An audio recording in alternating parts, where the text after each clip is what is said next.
प्रिय मित्रों, मैं डॉक्टर एस.के. वर्मा अपनी YouTube चैनल के नवीनतम तथा 224वें वीडियो में आपका स्वागत करता हूं। आज से मैं दक्षिण पूर्व एशिया के दो राष्ट्र वियतनाम तथा कंबोडिया की यात्रा प्रारंभ करने जा रहा हूं।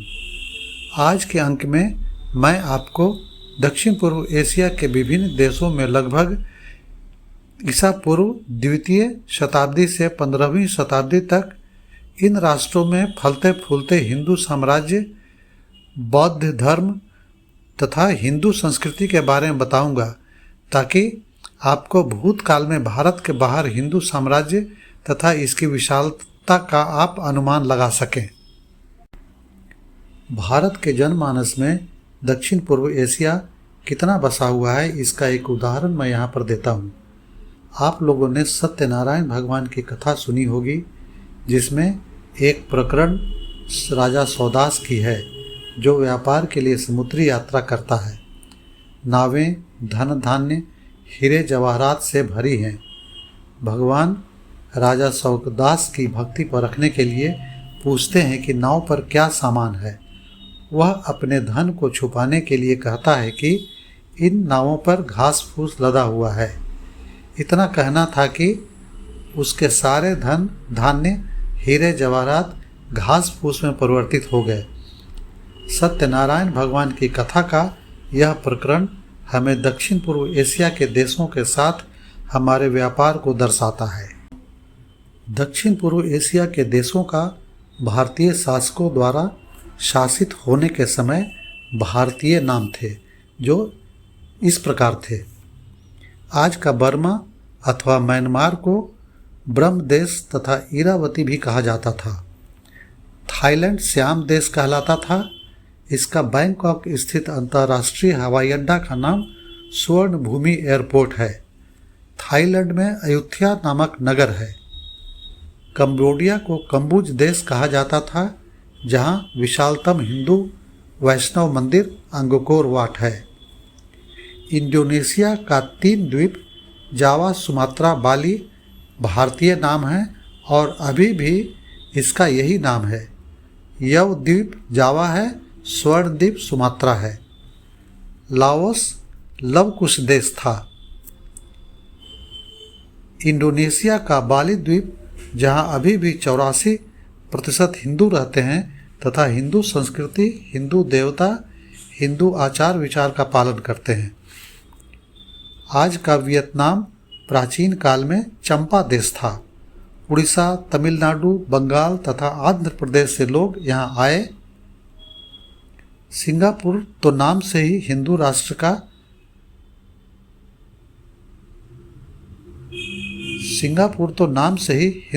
था, जिसका प्राचीन नाम सिंहपुर था, अर्थात सिंहों की नगरी। अभी भारत में सिंगापुर नाम से लगभग 10 नगर हैं। इंडोनेशिया के यव द्वीप अर्थात जावा का पूर्वी क्षेत्र कर्तासुरा तथा पश्चिमी भाग योगकर्ता कहा जाता था। यही योगकर्ता आज इंडोनेशिया की राजधानी जकार्ता है। बोर्नियो, जिसे तंजुंगपुर कहा जाता था, आज का फिलीपींस पर भी भारतीय सभ्यता और संस्कृति की झलक फैली हुई थी। दक्षिण पूर्व एशिया में जितने भी देश हैं, सभी पर भारत के विभिन्न राजवंशों का राज्य ईसा पूर्व 2री शताब्दी से 15वीं शताब्दी तक था। जिन भारतीय राजवंशों ने दक्षिण पूर्व एशिया के देशों पर शासन किया, उनमें से प्रमुख नामों का मैं उल्लेख कर रहा हूँ। पहला, कौंडिय राजवंश। फूनान देश वर्तमान में कंबोडिया, वियतनाम तथा थाईलैंड का दक्षिणी भाग पर राज्य किया। ईसा पूर्व 2य शताब्दी से ईसा 6ठी शताब्दी तक। शैलेंद्र राजवंश। जावा, सुमात्रा, मलय द्वीप पर, जो अभी इंडोनेशिया का भाग है, 8वीं शताब्दी से 9वीं शताब्दी तक राज्य किया। ये भारत के पल्लव राजवंश तथा आंध्र प्रदेश के रहने वाले थे। चोला राजवंश। ये भारत के तमिलनाडु के रहने वाले थे। इन्होंने सुमात्रा और जावा पर 1025 ईस्वी से 1068 ईस्वी तक राज्य किया। चौथा, कलिंगा राजवंश। ये भारत के उड़ीसा तथा आंध्र प्रदेश के थे। इन्होंने 7वीं तथा 8वीं शताब्दी में इंडोनेशिया के जावा और बाली पर राज्य किया। चंद्रवंशी राजवंश। ये प्राचीन भारत के चंद्रवंशी राजपूत थे जिन्होंने 4वीं शताब्दी से 15वीं शताब्दी तक चंपा पर राज्य किया। चंपा देश अभी वियतनाम को कहा जाता है। ये अपना उपनाम वर्मन रखते थे। छठा, पल्लव तथा गुप्त राजवंश।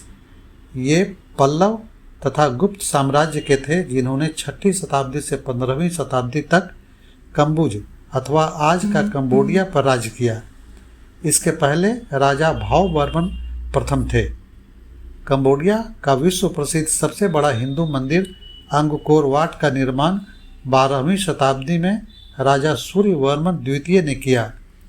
यह पूर्व में विष्णु मंदिर था जो 14वीं शताब्दी में बौद्ध मंदिर में परिवर्तित हो गया। छठा, श्री विजय राजवंश। 7वीं शताब्दी से 13वीं शताब्दी तक इंडोनेशिया के सुमात्रा द्वीप पर राज्य किया। इस प्रकार भारत के बंगाल से पाल तथा गौड़ राजवंश, चंपा अर्थात वियतनाम तथा श्याम देश अर्थात थाईलैंड गए। कलिंग अर्थात उड़ीसा से सुमात्रा गए। आंध्र प्रदेश से पल्लव, कंबुज अर्थात कंबोडिया गए और तमिलनाडु से चोल राजवंश जावा और सुमात्रा गए। यह माइग्रेशन ईसा पूर्व 2वीं शताब्दी से 13वीं शताब्दी तक हुआ। 15वीं शताब्दी के बाद हिंदू राज्य का पतन हुआ, परंतु उन सभी देशों में भारतीय संस्कृति, हिंदू एवं बौद्ध धर्म, रामायण तथा महाभारत लोगों के रोम रोम में बसा हुआ है। इतिहास साक्षी है कि समस्त आक्रामक जातियां तथा धर्मों ने खड्ग, तलवार तथा रक्तपात से दिग्विजय संपन्न की, किंतु हिंदुओं के प्रचार प्रसार में धर्म और व्यापार ही मूल कारण था। प्रेम, शांति, सद्भावना, मैत्री और आर्जव का संदेश और हाथ में रामायण, महाभारत तथा वेद पुराण की पोथियां लिए अन्य उच्च राजवंश के साहसी राजकुमार धर्माचार्य जब ईसा पूर्व 2वीं सदी में चंपा, कंबुज, अयोध्या, सुवर्णभूमि, कटाह द्वीप आज का मलेशिया तथा सुवर्णद्वीप आज का जावा, सुमात्रा, बाली भूखंडों पर पहुँचे तो उन्हें कोई युद्ध नहीं करना पड़ा। कंबुज देश की राजकुमारी सोमा धर्माचार्य कौंडिन्य की विद्वता एवं देशना पर स्वतः अर्पित हो उठी। दोनों दाम्पत्य बंधन में बंध गए और कंबुज अर्थात कंबोडिया में हिंदू साम्राज्य की नींव पड़ी। दक्षिण पूर्व एशिया की इन सभी देशों पर सर्वप्रथम हिंदू धर्म, संस्कृति तथा आचार विचार की स्थापना हुई। 12वीं 13वीं शताब्दी के बाद साथ में बौद्ध धर्म का प्रसार हुआ। 16वीं शताब्दी के बाद इन सभी देशों में चीनी तथा मंगोल जाति का सम्मिश्रण हुआ। आज के समय में अधिकतर लोग मंगोल जाति के प्रतीत होते हैं। उदाहरण के लिए पहले व्यक्ति मिस्टर स्योंग हैं जो कंबोडिया में कैब के ड्राइवर थे। दूसरा और तीसरा चित्र में वियतनाम के दानांग शहर के होटल मरीना में स्टाफ हैं। आचार विचार तथा संस्कृति में अभी भी हिंदू सभ्यता तथा संस्कृति की झलक दिखती है। इसका एक उदाहरण मैं देता हूँ। भारत में अगर हम किसी को धन या मुद्रा देते हैं या आरती करते हैं तब दाएं हाथ में मुद्रा या आरती की थाल रहती है तथा बाएं हाथ की उंगलियों से हम लोग दाएं हाथ के बांह को टच करते रहते हैं। यह हमारी सरलता और विनय को दर्शाती है। वियतनाम तथा कंबोडिया में सभी जगहों पर पैसा वापस करते समय मैंने यही भंगिमा देखी है न भारत से मिलती हुई संस्कृति। मित्रों, वियतनाम और कंबोडिया की यात्रा प्रारंभ करने से पहले मैंने दक्षिण पूर्व एशिया के विभिन्न देशों की प्राचीन भारतीय संस्कृति, धर्म, रहन सहन तथा आचार विचार की एक झलक मैंने दिखलाई। अनेक अन्य आश्चर्यजनक तथ्यों को जानने के लिए आप मेरे साथ बने रहिए, मुझे फॉलो करते रहिए। अगले अंक में मैं आपको दिल्ली के इंदिरा गांधी अंतर्राष्ट्रीय हवाई अड्डा से वियतनाम के शहर हनोई के लोई बान अंतर्राष्ट्रीय हवाई अड्डा की यात्रा पर ले चलूँगा। तब तक के लिए क्षणिक विराम। मेरे वीडियो को पूरा देखने, सब्सक्राइब, लाइक, शेयर तथा अच्छे कमेंट्स करने के लिए आपका बहुत बहुत धन्यवाद।